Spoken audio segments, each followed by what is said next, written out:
Bismillahirrahmanirrahim. Welcome, everyone. It is such a pleasure. I am genuinely so thrilled to welcome our OG member, Ambata Kazi, for our book launch for her debut novel. Woo! Everybody go woo.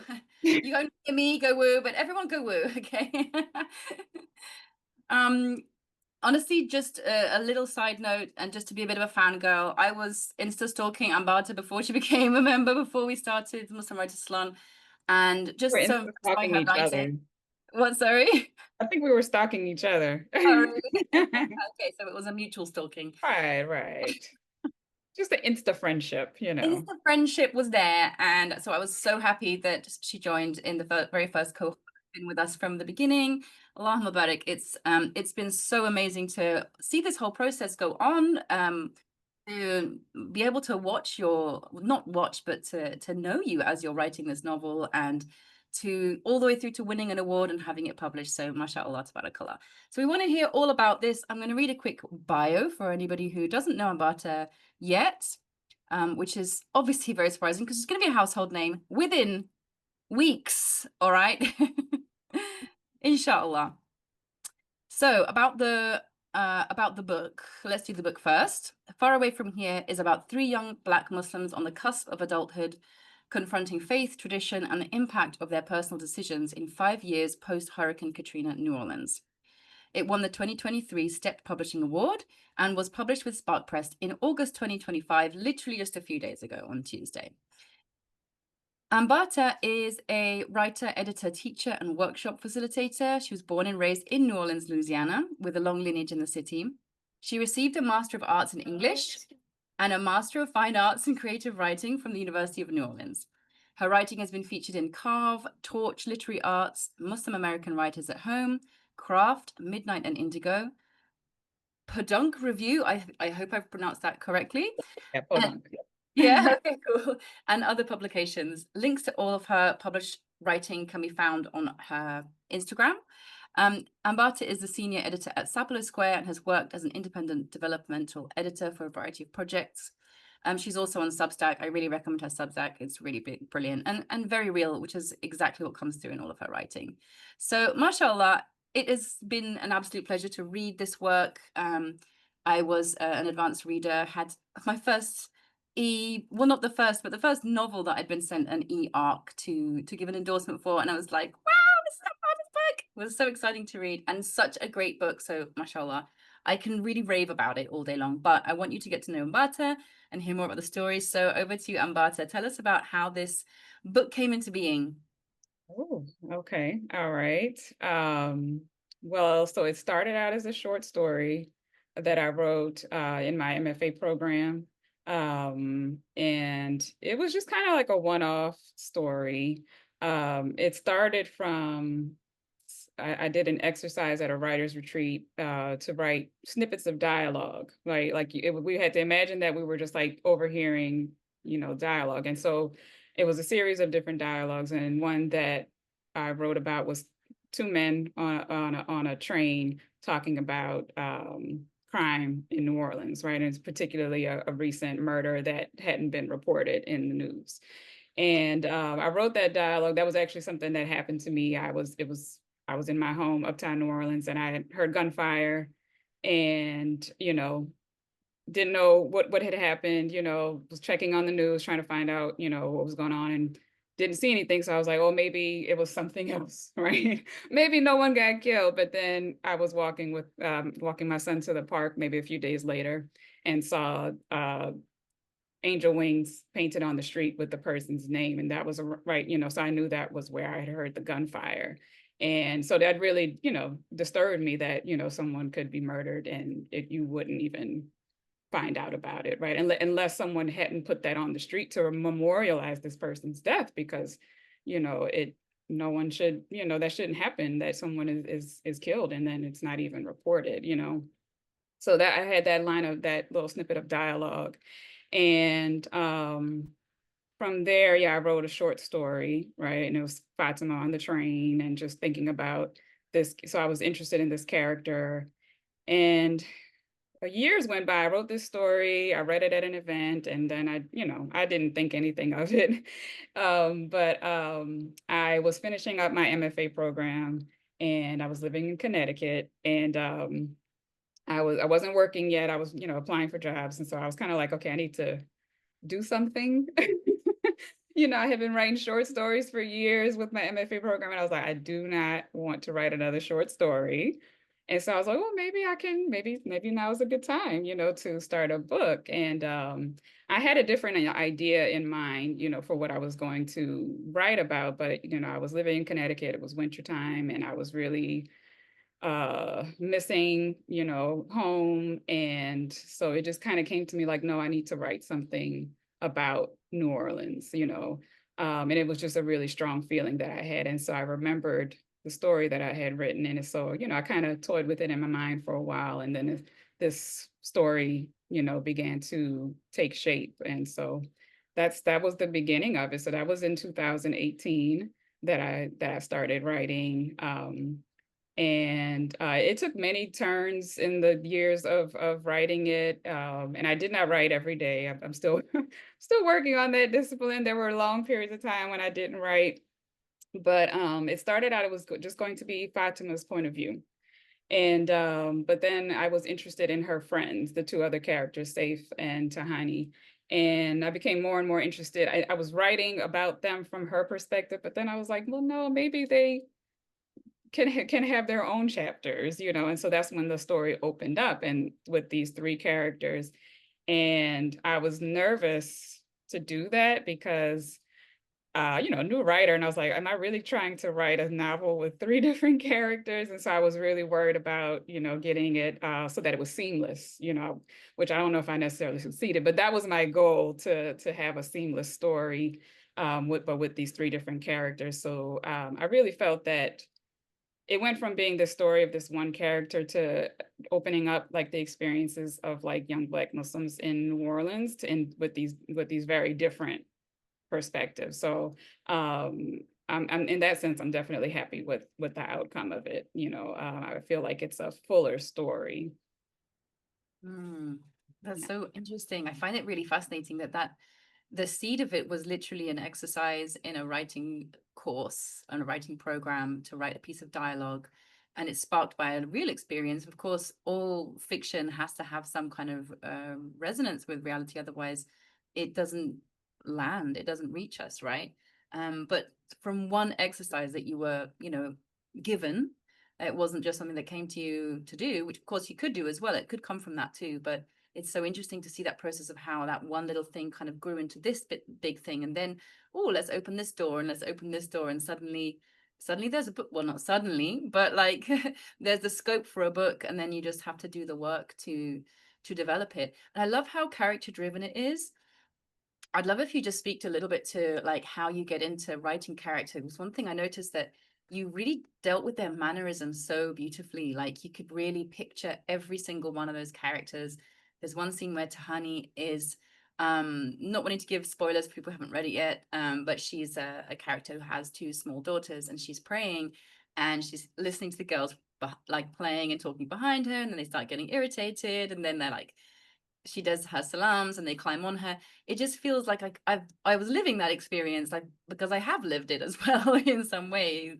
Every Muslim mother has experienced that at some place at some point in time. But it was so beautifully literally painted. It was like a movie scene I could imagine. Like how did you develop this skill? Is this something that you were always just naturally very inclined to do? Um, well, thank you, first of all. That's really a compliment to hear. Well, so for me, I think it was I was able to do it with these characters because even though like their stories are very different from mine, like I feel like these are people that I could know, right? Or that I knew in some form, in my real life. So I mean, I am a mom, so definitely like that scene like that, it's not much of an imagination for me. Like I can definitely imagine I've had that happen, right? Where trying to pray and my child is crawling on me and wants my attention.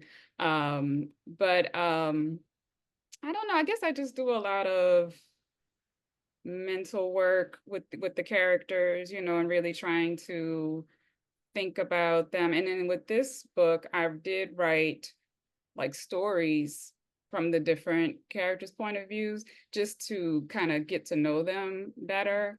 Um, but I think it was easy.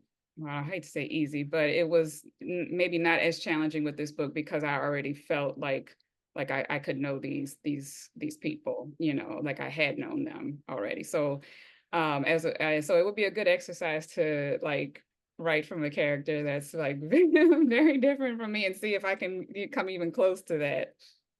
Right. And also speaking from place, like you describing New Orleans, it just felt very like this is your place. This is a place that you can speak to so well. And I Mhm. really I've I've never, well, not obviously, but I've never been to New Orleans, and I've like watched a couple of movies set there and stuff. There's a lot of like mystique around New Orleans, but to actually read a novel set there is so unusual. Like I don't know how often did you see that these kinds of experiences reflected in literature before? Not much, and that was definitely why, I felt compelled. My limited exposure with like books that were like set in New Orleans, like they kind of lean into like the stereotypes like voodoo and stuff like that. And it's just like I would read those stories and I'd be like, I don't recognize this place. But I think one book, and this was not a it's not a novel, but it's one of my favorite books, The Yellow House by Sarah Broom. That was one of the first times I read something that was, in New Orleans that was like, okay, yes, this is the New Orleans that I know, like family, community, neighborhoods, not in the French Quarter, like I mean, growing up, I hardly ever went to the French Quarter. There was no reason. So um just to yeah, so to be able to write from my neighborhood and write, the New Orleans that I'm familiar with was really um just I just really loved being able to do that. And that was my concern in like publishing. I was like, how many people know about New Orleans and would want to read a book set in New Orleans? It felt like it was too, I guess, like provincial or whatever. I was like, who's going to want to read this outside of people from New Orleans? But I just was so compelled and I just, I couldn't like not do it. So I was like, no, I'm not from, one of these very well-known, written about, filmed cities, even though it is, but it is kind of caricatured, I guess, about New Orleans. Yeah. But yeah. Yeah, that's a really beautiful opportunity to like get into the kind of the realism of it, because it feels so tangible. Everything is so tangible, like from the t-shirt that Fatima pulls out, and it's like you can feel it. You can like for some reason I could really well, for some reason your craft actually. I'm just letting a few more people in. Um technical question. How many drafts and rewrites did you go through to get to your final version? So it's that's a really difficult question to answer because I didn't have like one draft and like start over. Um, I I have a tendency to write slow and like because I take these breaks, let's just say that I take a break in my writing. I before I can start back writing, I'll go back over what I have. And so I would kind of edit along the way. So every time I would return to it, I would basically read over it and edit and then, continue on. So I don't know if I can say like an exact number of drafts, but by the time I was finished, I felt like it was pretty polished. But then I did, I worked with Nafisa, my book coach. So I did a round of edits with her. And then in sending it off to publishers, to try to get a publishing deal. Every time before I would send it, I would go through it again and do some edits along the way. So probably at least like one official round of edits, but it's really hard to put a number on. Mm. Yeah, I admire writers who are like, oh, I wrote the first draft and then I tossed it out and start again. I'm like, I don't know how to do that. I hope I I never don't have. know either. I mean, you do hear of these writers who just like plan it and they have a really clear idea of what they want to do and they kind of bust out a really good first draft. I think if you are, in a way, it can be a bit of a hindrance, can't it? Like to write a really good first draft, sometimes you just have to sacrifice that either that whole story or big parts of that story. And if it's already quite polished, it can be really hard to do. So I've been trying to train myself to write worse in the first draft, to like save myself, like spare myself that kind of fussiness, or like, I don't want to let go of this, because there's times when, a story just isn't working somehow, and you just gonna did you ever find any moments when you were just like, you hit a wall? And if you did, like, what Oh, did you do to?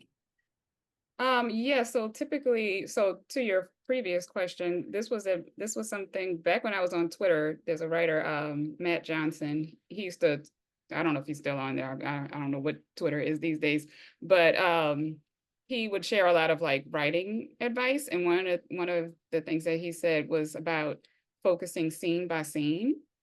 And so I Mm, did that a lot with this book, and I found it really helpful. So when I got to a point in the book where I kind of knew where I wanted it to go, I had like an outline of scenes, which had changed over time, but I had a general idea of like, okay, this is going to happen next, and then this. And so I would focus on a scene, and basically I would work on that until I got to a point of satisfaction, and then move to the next scene. So that was also, I guess, part of the editing process. And now I'm forgetting the question that you just asked me. Oh, that was a precursor to whatever you just asked me. I can't remember either, so Oh it's God. it's interesting whatever you're saying. But of course, it kind of is making me think. It was about a block. Oh yeah, did you have Oh any yeah. Yeah. thoughts? So I would have so when I would finish a scene and kind of get that feeling of satisfaction, then there was like okay, now how do I move to the next scene, or yeah, just those points where it's like, okay, it doesn't feel right, it doesn't feel natural. And so I would kind of just be stuck with it.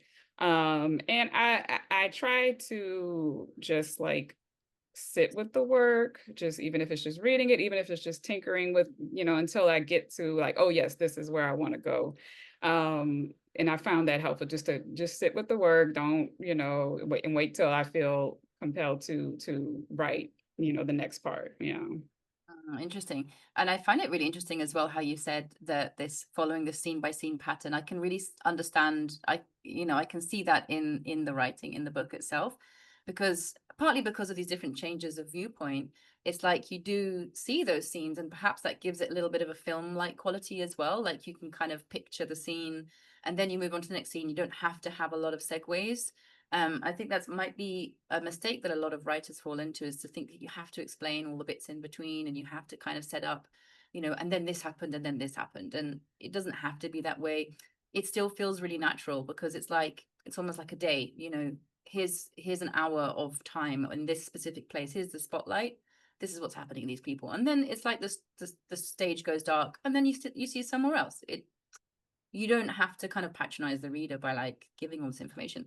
Having said that, did you have to manage, or how did you deal with the timeline? Did you kind of write out like a bare bones timeline of events for yourself Mhm. before going into this, or was this something that you were kind of grappling with as you wrote? Yeah, more so as I wrote. Like when I first started, I didn't, I actually did it was November, it was National Novel Writing Month. So I did the competition, So that was actually really helpful, because I couldn't, I had to go faster than I normally, outside of my comfort zone, basically. And that was really helpful to have, a good chunk of the story. And then from there, I was like, okay, now I can back up and think about the wider scope of the story. And so yeah, a timeline was definitely like, I didn't have it at first, but then I realized I was like, for the some of the details of the story, right? Like, what season is this? Like, what kind of clothes are they wearing? Like, wait, is it summer, is it winter, what's going on? So figuring out like, okay, well, how long of a time period is this story? So it made sense, about a year. And so then I had to think about, okay, when is Ramadan? Like all these things I had to think about. Like I had to kind of go back and figure out for the timeline. But yeah, so I did that as I went, and there were some changes, but it was definitely helpful. Thinking about like your characters' ages, when they have birthdays and things, anything that might fall in the period of your novel is definitely is helpful. Yeah. Yeah, that's really interesting, especially as you are dealing with Muslim stories, and like Muslims reading it is, those things are going to come up. They'll be like, hey, wasn't there a Ramadan this year? Like, why didn't she mention Ramadan? Or you Because get it wrong, there's always that one person who's like, in that year, Ramadan was there. it was in March and you did it in November. So I had to, I did, I try, sometimes as a writer, you take those shortcuts, and then I was like, no, because there's always that one person who would be like, you got this very wrong, Right. And do Let you me think go it back and might actually be find also out. it's kind of like the condition of being a Muslim, of being like not seeing yourself represented very often in literature. And when you finally do, you're like, come on, this has got to really, really chime. Otherwise, I'm going to be giving it 1 star review or Right, something. yes, yes. Don't want to be dragged. So let's talk a little bit about you as a Muslim writer. There's so much that we can say. I mean, there's so much that we always ask our authors in these interviews, how does their Muslimness kind of interact with their writing and their creativity, and which one comes first? How do they relate? But I'd love to hear also your thoughts about like if you've ever had people sort of say to you, art, writing, creativity, fiction, it's not really necessary, or it's like there's more important things, or did you find people kind of supported you in this from a Muslim perspective as well? Because it's just something I've noticed that the arts among Muslims tend to be kind of like, Yeah, well, I can say in my personal life, I didn't have anyone, criticizing my choice. I probably criticized myself enough for everybody. There was definitely that internal dialogue. Um, in the greater world, as far as social media, like I did see a lot of things that were just, but it was kind of like eye roll kind of things where it's like, why are we like this? Why do we think fiction is only for kids? And that when I reach a certain age, I can't read that. I don't know where we get, these ideas from. I remember I was reading, someone had posted something about name your favorite Muslim author, right? And I think they specifically said fiction. And like everyone commenting was like Sheikh so and so and Imam so and so. And I'm like, I'm pretty sure they don't write fiction, y'all. And then someone was just like, fiction is haram. And it was like, okay, So I mean, there's that greater opinion, but I couldn't, as I'm writing, like I just couldn't entertain that. And I do have a lot of respect for this Imam Suhaib Webb.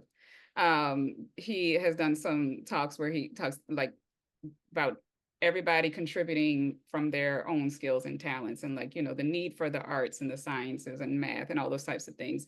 And so that's kind of the approach I take. Like this is what Allah has put in me, right? So if I deny it, like I don't know why, like I'm not good at a lot of things, but I happen to be good at this. Like I wish I was good in like the maths and the sciences, but I never have been. I've always been a daydreaming child, making up stories. And so it was like, well, I don't know how to not do that. And so just finding a way to like put those two together, like that doesn't compromise like my beliefs, So it was kind of an interesting challenge as well, because certainly like it is like within fiction, to find uh where those kind of boundaries are, exist is difficult, And I've always credited Layla Abu Layla. She was one of the first fiction writers that I read where I was like, oh, so there is a way to do this, right? That doesn't compromise your beliefs, and you can still, be creative and tell a story because we have these experiences. And that's always the funny thing to me. Like we're critical of fiction and storytelling, but it's like all of our lives are they're kind of messy, right? We don't have pristine lives, so there is a way to, address these issues and to, not I don't want to say not offend, but in a way that like I would say like, to keep it pleasing to Allah as much, and that's my intention. I can't obviously say whether or not I succeeded, but that's, I make dua, I pray before I write, and I don't want to, do anything that I would feel would be displeasing. So that's kind of my compass, in yeah, writing. guiding principle. Yeah, I think it's really that's a really beautiful way to do it, to go in with that intention, making dua before, and just generally asking, like for me, I just pray that I'm guided in what I'm doing. And we're not living in the 7th century in Arabia anymore. We have all these different tools, and alhamdulillah, we have a lot of ease that they didn't have in that time. And so, but they were great storytellers and they were great poets. And so, like the literature, the literary arts for Muslims, it came before all of the other arts. Like before, calligraphy became really beautiful. It was like one of the reasons why calligraphy was elevated to this amazing level. And I just want to mention this one philosophical novel. It's thought to be the first philosophical novel. It's really one of the first novels ever written, and it was written by a Muslim in Spain in the early 1100s. Hay ibn Yaqzan by Ibn Tufail in Wadix, which is just north of Granada. So for those of you who don't know me, I live near Granada. And this is part of our heritage as well. It's like I think I find it quite saddening, like alhamdulillah for people like Suhaib Webb and those of you who know him through Instagram, Ali Z Hussein, he writes a lot as well about creativity and spirituality and how really they're very intimately connected. And like without the creative arts, like our lives in general and religion included, this is just from my opinion, um, it can become very formulaic and kind of uh, forced or repetitive or robotic. And like having the creative arts is what kind of reinfuses it with life again. So there has to be some way, and there is, as you say, there is a balance there. It's tricky to find that place where you feel like you're really representing who you are, but you're giving yourself enough leeway to explore the stories that need to be told. And there are stories that need to be told, Muslim stories that Muslims also need to hear, right? That sometimes we can kind of shut down and be like, no, we don't want to hear about this, la la la la la, you know?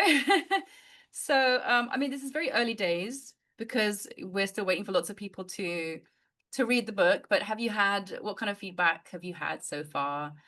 Like how do you feel this is going to land among Muslims? Oh, I mean, I've seen some reviews, a few. I honestly haven't I haven't been seeking out like reading reviews.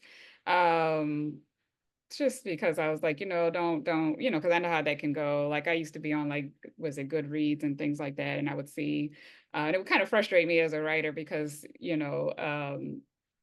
I guess it is a sensitivity. Like we know like the challenge of writing. And so I feel like sometimes reviews like, they just disregard the process of writing, and it kind of becomes like consumerist, and like, oh, I didn't get what I paid for, and it's as opposed to trying to appreciate what the writer is trying to do, and to understand that the writer is trying, and whether or not they quote unquote succeed is a whole other thing. I mean, I've gotten, mostly like from family and friends, so it's been good. I can't, that's all I can say for this point. And I have heard from like some Muslims who are like looking forward to it, and how they already feel like, it's a story that they'll connect with, which I mean, I am a Muslim woman, so I can, so I think if my opinion matters at all, I think people will be able to connect with it if you're the type who recognizes that our lived experiences, are challenging, but it's not like taking us away from our deen or anything, our religion.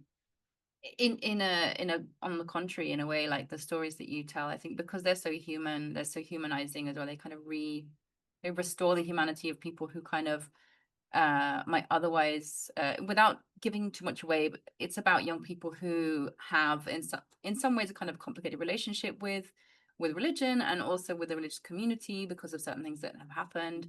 And yeah, stuff And that that really is what I saw. So a lot of what I wrote was from my experiences, like, because I became Muslim 20 something years ago now. I was in my early 20s, and I had a very idealistic idea, like, okay, I'm gonna be a Muslim, I'm gonna do all the right things, and and I was meeting people who were Muslim, and it was challenging me very early on, like to see like how people live their lives. And it was like, oh wait, but I thought, we weren't supposed to do this. But just seeing how people like wrestle with their faith, right? Like, someone can be like quote unquote devout Muslim, but they have their challenges that they're dealing with, but they're still praying, right? They're still going to the mosque and things like that. And so it really opened my mind. And so in thinking about these characters, I do, in terms of like who I'm like writing to, I do think about those people, those Muslims who feel like they may be ostracized from community because of things that they've done in their lives, and just that understanding of like, you're still a part of Islam, and like there's space for you, and a way to kind of like comfort or nurture you through your challenges. Like, that's something like I've heard from certain khutbas, right? Where they'll say, like, don't leave the religion, don't leave, stay within it, and it'll help you get to where you want to be, right? If you leave, then where are you going to go from there? So that is, and in terms of who I'm writing to, I'm thinking about those people who feel like they're on the outskirts and, there's no way back in. Yeah, mashallah. I think what the heart of the book is really about, and I think that's what really appealed to it for me. And speaking as again, those of you who don't know me, a second generation Muslim, my parents converted, and knowing, well, I didn't have like a mosque nearby even, so I even lacked the community kind of aspect of it, but that feeling of like feeling so like one foot in one world, one foot in the other, not knowing where do I really belong, and am I okay here? Am I going to be accepted here? Am I acceptable? Are people gonna, welcome me here? It's so challenging for young people, and I think already young people are dealing with, well, puberty and hormones and all that kind of stuff, and nowadays we've also got every manner of whatever you want on in the universe just in people's pockets. So there's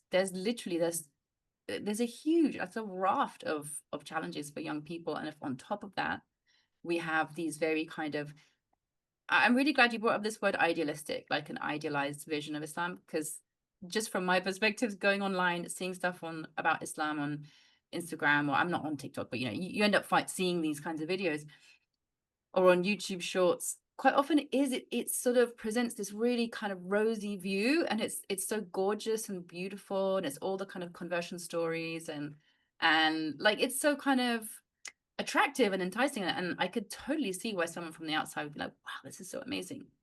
And then sometimes it sort of feels a bit like any kind of, not criticism, but like issue that somebody has in their, somebody's wrestling with their faith, somebody is wrestling with like people around them behaving like misbehaving, and nobody's calling it out. There isn't a sheikh there or an imam telling them not to do that. All of this kind of stuff, there's all that kind of frustration that you can have, that if it isn't talked about, it's just going to keep festering and it doesn't go away. So in a way, I feel like fiction is the perfect place to do this, because like you're not specifically criticizing this person or that person or this mosque or this is happening, but you're able to introduce this stuff, right? Yeah, this isn't really a question, but yeah, is that something that you kind of had in mind? Like, oh, I can talk about stuff that I've seen happen, but here is sort of a safe space to do that. Um, yeah, definitely. And then just thinking back to like what you were saying about characterization, that was something I thought about, like what it means to be Muslim in certain situations, right? To think and act as a Muslim, or to attempt to, right, in certain situations, whether you're a convert or not. But I think definitely for people who come into the religion, right, those challenges, like you were saying, like, and like I said too, right, like there's that idealism, but the reality is that, okay, I have to be Muslim in my life, right? Not in someone else's life. So it may look picture perfect, but my reality is very different. Like I remember when I, first became Muslim, like I had to deal with my wardrobe. I couldn't go and buy a, Islamic wardrobe and just like step out the next day and be like, okay, y'all, I'm Muslim. Like, no, I was like, okay, so all right, I have these jeans, I have this long sleeve shirt. Like I had to make it work, and just that understanding, like that is for a lot of people, like in different situations. So I think we understand that, like for those of us who came into the religion, but even still, if you have been brought up Muslim, like what you wrote about in your book, like being in those certain circumstances in situations where you are the only Muslim. So now how am I going to, behave in this situation? What am I going to do? And I Mm. think that's just real life for everybody. It is, but I think it's especially interesting to ask that question, like, what does it really mean to be a Muslim? Like Mhm. when it's not easy, and when you are the only person in the room, or when you're faced with X situation, and you're really And thrown. those challenges, yeah, it's easy when everyone it's easier, excuse me, when everyone around you is doing the same thing, right? Or when you're alone, but then yes, you don't live, completely isolated. So those challenges can strengthen our faith. Yeah, Yeah, absolutely. Anyone who's listening and watching, please do drop a message, drop a comment if you want to ask any questions, because I could happily babble away here for a long time because already always got so many questions and it's always lovely to chat. Um, so any advice you would have to writers who are thinking of writing about Muslims or Muslim kind of communities um, in fiction, particularly, or just any writing about anything? Advice to writers. I mean, um, gosh, that's I mean, I don't want to be like, just say just write it, right? But you Get really on about it. Stop talking about it. yeah, That's you just bad advice. get started, I think that really is the best thing, to, put your pen to paper, your fingertips to your, keyboard and just start writing. For me, something that helped early on, I joined a writers group. It was a local writers group. And that was definitely a turning point for me because, everybody was serious about writing, and I got critical feedback. And that was that point where it's like, okay, I feel confident to continue on because it was meaningful feedback, right? It was, people talk about their experiences, like especially like, the MFA has a reputation, right? Like feeling like your work is trashed or whatever. And thankfully I didn't experience that, in my early environments. They were supportive. So, and that was something I learned in my MFA program that my professors instilled in us was like, don't come at this with an ego. You take someone's work, you respect it, and then you say, okay, this is what I think you can do to make it better, right? And so it's always from that standpoint of like, how can I make this better? So for anyone who wants to write, start writing, and join a group like Muslim Writers Salon, which is very supportive, and it We get aren't the paying her for feedback. Yeah, the feedback is just super important. And even if it's not a writers group, sharing online Substack, anything like that. But I definitely feel very strongly about writing and like putting your work out there, and not letting it sit, with you, especially not for too long, like for this book, I mean, I could have probably kept writing it my whole life and just try to make it something different, but realizing like, okay, now I'm satisfied with it. I'm gonna put it out there in the world, and so that's for short stories, poems, anything, right? That the only way you're gonna know is if you put it out there and see what kind of react. And might be surprised. I mean, I know I was early on. People were like, "Oh, this was just what I needed," and all these kind of things. That response I got from people early on was like, "Oh, okay," like I thought it was just me, but people are having these experiences and they want to connect with these human experiences, and it's meaningful to them. And so that was really what kept me going, and still now keeps me going, is like that early feedback I got from friends and colleagues were just like, yeah, this is good. It's not, it's not perfect, nothing's ever going to be perfect, right? But just, yeah, write and share is my advice. Amazing. Oh, this is great. Thank you for that. We have some great questions in the chat, and I also have another question, but I'll come to it in a moment. So Nasima Abera, Assalamu alaikum, Nasima. We also know each other through IG. We haven't met online in real life or off or whatever on Zoom yet. Nasima asks, who were your favorite characters to write? Ooh, so I really liked, okay, I don't want to the spoilers, but the elder characters, because that was when I really felt like I was interacting with the community that I missed, so I had in mind like these real people that, these elders from the Muslim community that I was raised in. And I fictionalized the stories. Like I didn't even try to make like any real stories or anything, but I was able to like hear their voices as if they were talking to me. And so it was really, that was really enjoyable for me to write those characters, because I mean, these are our elders, some of them have already passed on, and we don't know how long we'll have the other ones. So it's like to even, to try to like, creatively, not tell their stories, but to tell stories from elders was a really, I had a really good time, a lot of fun writing those stories. In terms of main characters, I mean, they're all different, you know. I think I feel like a kinship a lot with Safe, oddly enough. Just that struggle that he's having, you know, because of the three main characters, he has the most what do you call it, at stake, right? Because it really is kind of life or death for him. And so and just the complexity of his character, you know, and straddling these two different worlds. So I guess I had a lot of sympathy for him. And it just resonated with me in that level. But you know, they're all I'll feel different connections with all of them, and also Mama Taiba. She had a special place in my heart as a character. It's a little behind the book snippet. I actually named her after Taiba Taylor. She was the editor of Aziza magazine, and she died from cancer. And so when I was writing this character, I was like, oh, her name has to be Taiba, like Taiba Taylor. So that was kind of like a little, you know, just what do you call that? Like not bringing somebody back to life, but like memorializing, you know, someone influential. She gave me my first writing job. So, you know, so I I, remember so Aziza that kind of like, you know, elder mom, you know, she's lived these experiences. And so when she talks to Fatima and gives her kind of that, you know, tough love that, you know, we need to hear. So I really love the elders, the moms, and you know, who and the aunties, you know, and how they talk to us like, you know, girl, get your life together, you know. So I really enjoy writing those characters. Yeah. I've heard this from other writers as well who've had older characters. I think one of the last novelists, the last novelist that we interviewed, Sarish Hussain, she had like a young, like a teenage character living together with her elderly grandfather.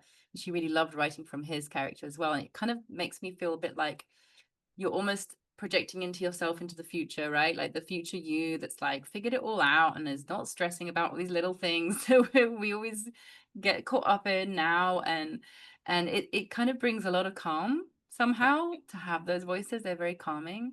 I And love I the feel fact for that me, there's like I'm in the middle. Like I'm looking at Fatima and Tahani and Saif, I that was me, not me, but you know, 20 years ago. And then these elder characters. So I guess I'm in the auntie phase, right, of yeah, my life me now. too. Getting into the auntie phase, right? So for me as a writer, like to have these younger characters and these elder characters.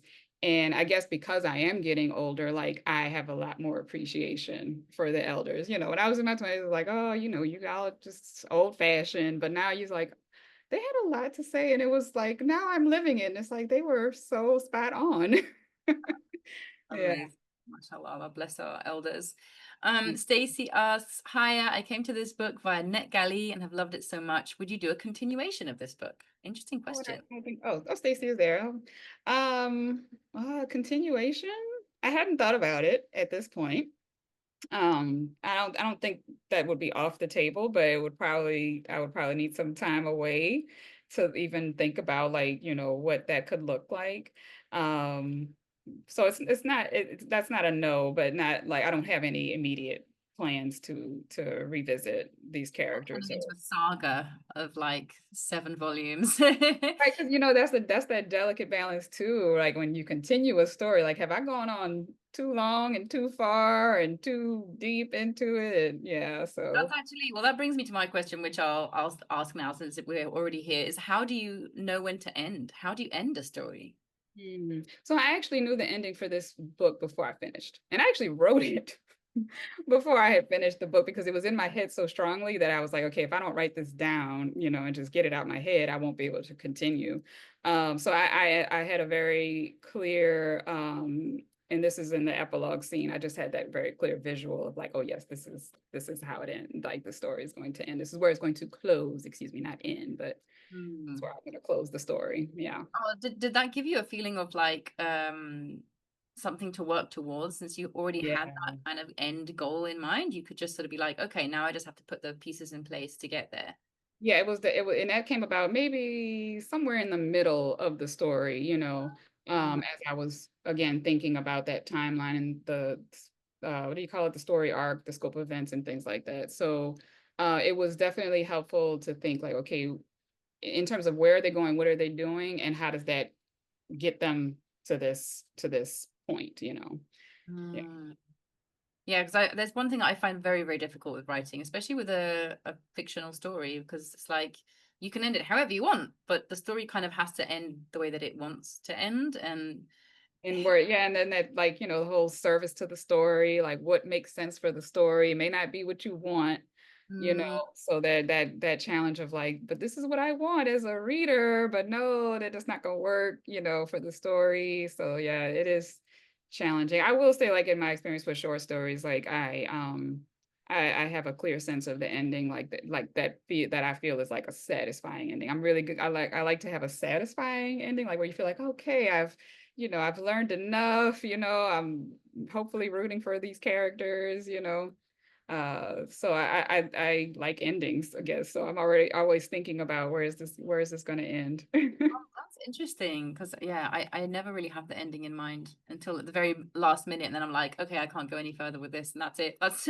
just an abrupt ending. But I Carry suppose on there's it. just different kind of tastes, I guess, with endings because I suppose with short stories especially, there's kind of almost like a fad or not a fad, but like a convention almost of having like quite a jarring ending sometimes. Did you find that? And was that different moving into a novel?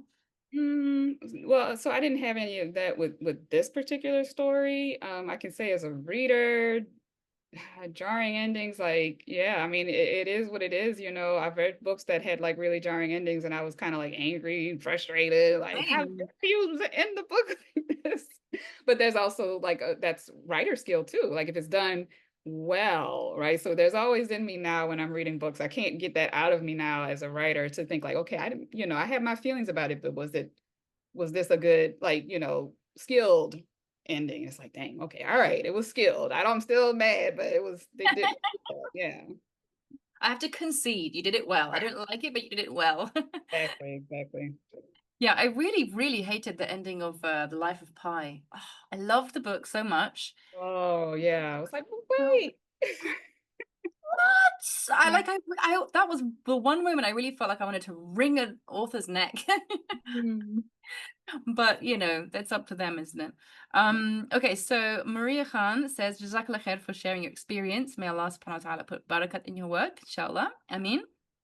Questions are one, did you have a message you wanted to deliver with this novel from the beginning, or did you let it unfold throughout the writing process, or both? And then two, do you think formal education in creative writing is crucial for writing successfully? Okay. So the first question First was, question was, did you have a message you wanted to deliver with this novel from the beginning, um, or did you let it unfold? yeah, I don't know that I had a very clear message. Um, so I had this story in mind, and then in terms of like, I do think about like, what is the purpose of this? What am I trying to do? And for me, it became like this archival kind of piece, where it was like, okay, if I don't, like, I was like, if I don't write anything else, so that came into like with this book, like, okay, I want this to be something that can be like a time capsule, right, of like, Black Muslim experience in New Orleans, right? So if I write nothing else, then I've written this, to try to bring the community that I was raised in to life, basically. So not necessarily a message, but I did have like an intention and a purpose for it, and I've also described it as like I was writing a love letter, like to this community that raised me. So I was not idealistic, but I wasn't necessarily trying to portray like a reality, but I wanted to put it in like a best possible light, kind of like looking at art on a wall where it's got that great lighting. So that was what I was thinking in writing this story. So those were all things that were in my mind in the writing. So I don't know if I necessarily have a message other than just to be like, kind of like we exist, basically. We're here. Wow, that's just to respond to that very briefly before you answer the second part. I think this is a really important point for Muslim artists that, we can sometimes get, I think, a bit anxious about wanting to mean something, right? Like our work has to be meaningful, otherwise it's going to be pointless. And, but actually there's the aesthetic experience of it, like you say, like just making a beautiful piece of art, that alone is already, yes, it's creating beauty. And from an Islamic perspective, God is beautiful, he loves beauty. So, you know, why not? We can just make something beautiful and not have that anxiety Beautiful and about also preserving, you know. yeah, yeah, and the preservation of it as a documentation thing, or in terms of representation, but without obviously carrying that burden of representation as well, because that can also make you kind of there are all these Yeah. things that we're kind of carrying when we write. Like, you know, am I reflecting the Muslim experience? Am I reflecting the female experience? Am I reflecting this? Am I reflecting that? Am I doing service to all of this? And at the end, you kind of have to sort of stop all the plates spinning because and let the stuff sort of do its work. And Right. so I don't know, but that's just my feeling about it. But anyway, the second question Maria asked was, do you think formal education in creative writing is crucial for writing successfully? No. Mm-mm. I think um, reading, I would say, is important. Life experience is important. No, I would not like. So it's a weird thing. People are like, "Oh, would you recommend an MFA?" And I'm like, I don't necessarily recommend it, and I don't not recommend it either. You know, I can say for my particular situation, it was my writers group, you know, recommended that I apply for this MFA program, and I did get a scholarship. So that was really why, you know, I was like, well, okay, it's paid for, right? I may as well, you know. So I think some type of writing community, I think would is the most important thing because I will say for my MFA, I learned a lot, but I didn't have a strong sense of community because I was typically the only Black person, only Muslim, definitely in my program, you know. So in terms of like this sense of community, like, oh, we're writing from a, you know, any type of, you know, connection about what we're writing and everything, like it was very different. So, you know, they were supportive and I the feedback was helpful because they were coming from a very different perspective of mine. So I knew that they weren't um like sugarcoating, you know, their feedback. So it was helpful to get that from them, right? And also learning about craft, which you don't have to go to. And actually in my MFA program, I only had one craft class, which is something that was disappointing. I feel like there should have been much more craft classes, like learning the craft of writing. So if someone wants to write and they're thinking about, you know, what do they need educationally, I would recommend like find craft workshops, find a writers group or form your own if you can, even if it's online, you know, if it might take some time. But but I think that is the most beneficial, just, you know, a community that you can get feedback from, and then learning the craft. And then when you're reading, right, we talk about that, like reading like a writer, right? So when you're reading, paying attention to how to use craft, trying those things out in your writing. And I think those are most beneficial. Hmm. Dang, that's a really great answer. I didn't do an MFA, but yeah, I kind of stubbornly was like, I'm not going to study like the old greats. They were doctors and they were great writers as well. I just had this idea that it was just going to magically happen, but you know, I think that's very much true, especially if you're like doing a specific genre, a specific kind of, you know, like you want to learn about tension or suspense. Like there are classes that you can do specifically in or And dialogue. I will say, and this is something that I think is important. Um, and this was something that was told to me early on. And like I said, so I had my writers group first, and one of the things that these were more seasoned writers than me. As I was going into the MFA program, they were like, "You need to know who you are." And like you what you are bringing to this program, like it's not like you going in and you're going to be this recipient of things, like you this is what you are bringing, right? And so they need your presence, right? As much as you can benefit from what they have to offer as well. So I think that was really important. I kind of had like a defiance going into the situation, like, oh, I know I'm good. You know, I'm going to be better, but I'm good. So I think we have to have some confidence, you know, some be audacious, right, when we enter these settings, because like don't think of it as like, oh, I don't know anything and you have all this knowledge. Like, no, you have life experience, you have skill and talent, so you're bringing something to the table, basically. Amazing. And what a beautiful way to study as well. Because you know, from what I've noticed, going from like the university sort of lecture hall environment where you have one talking head behind a lectern, and then you have all these people just scribbling notes, like the kind of tabula rasa notion. I mean, that's just so it just feels so wrong. Like it's so unnatural when you sit in a circle with people and you have one person is sharing their thing and then people responding and then you have a discussion. You get twice as much information because everybody has something to say on the matter. So these are great answers, great questions. Other way round. Um, the answer is in the question. Chris Ilias Evans says, did you start with an overall structure in mind, or did you find it as you went along? Just started reading it, mashallah, it's great. Oh, alhamdulillah, thank you. Uh, yeah, so I guess some structure, right? I can't unfortunately like recall like exactly what was in my head at that time, but I wouldn't say like it was just like I have no idea, where this is gonna go. So I had some sense of like what I was, but yeah, so I had some sense, and then I started writing, and then as I wrote, it started to take more shape, you know. So if you have an idea and it's just very like vague, I think you can write from that idea. And then if you feel you're stuck, you can do character work or scene work, right? Like, okay, I don't know what to do next. Okay, well, write about the setting. Write everything about the setting, right?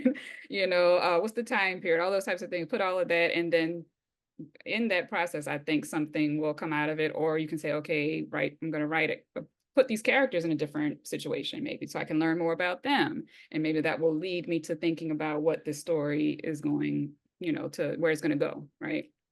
But I think that is good in mind.